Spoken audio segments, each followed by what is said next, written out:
Today, the green siren is everywhere. Millions of people walk into a shop, order a venti iced macchiato, and tap their phones to pay $5 for a cup of coffee without blinking. It is a completely normalized daily ritual.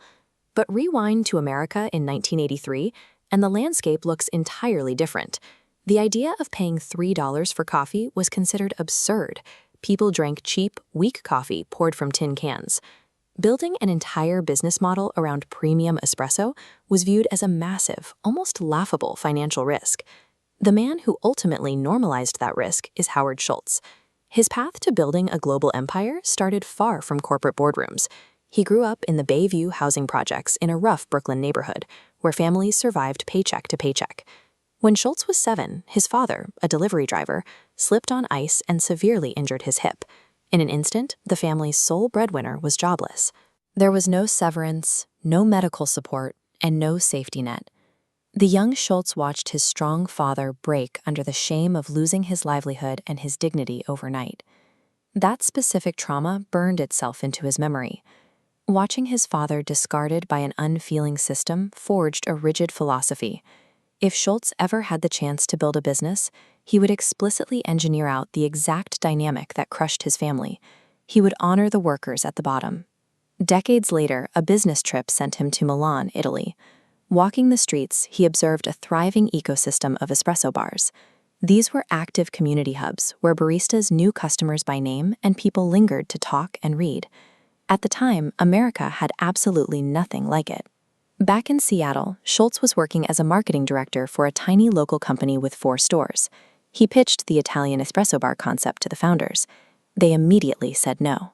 At the time, Starbucks strictly sold raw coffee beans and equipment for home brewing. They wanted nothing to do with serving actual drinks. Schultz refused to drop the idea. He left Starbucks to start his own coffee bar, expecting investors to share his vision. Instead, he met a wall of skepticism. He pitched the concept of an American espresso bar over and over.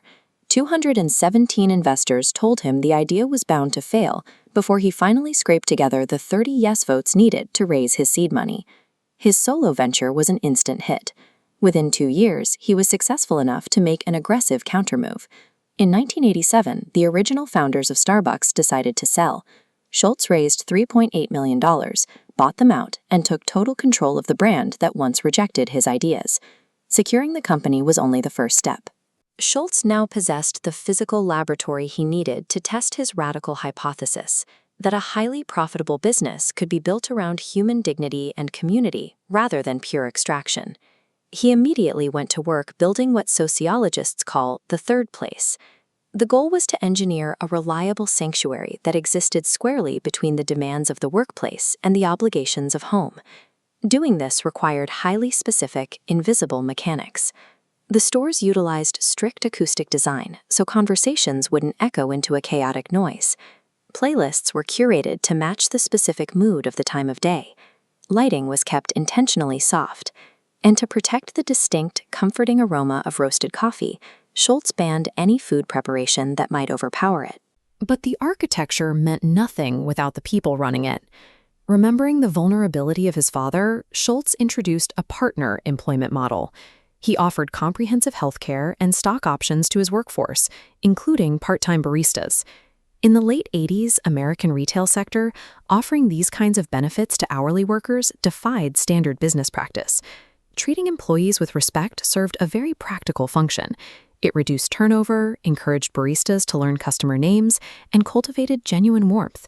That human connection was the exact operational engine generating the intense customer loyalty required to scale the business. And scale it did. In 1992, Starbucks went public on the stock market.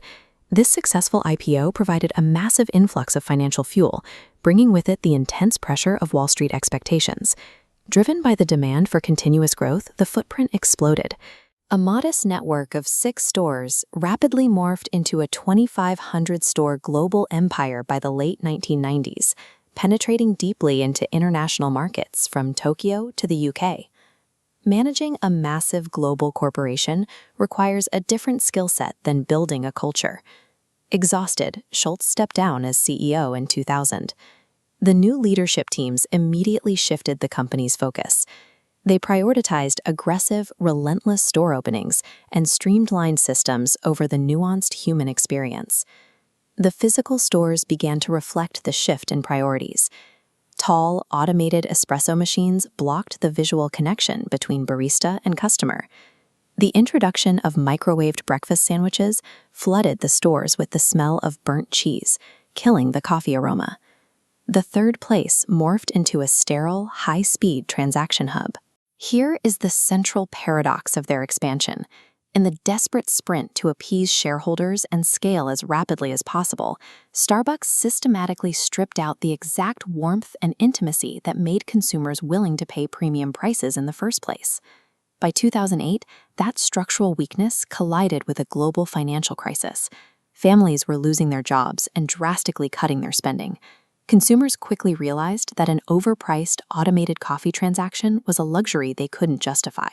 Store traffic cratered, and the company's stock plummeted by 80% in a single year. Watching the collapse from the sidelines, Schultz made an emergency return as CEO, initiating ruthless triage. To stop the financial bleeding, he permanently shut down 900 underperforming locations globally. His next move stunned the retail industry.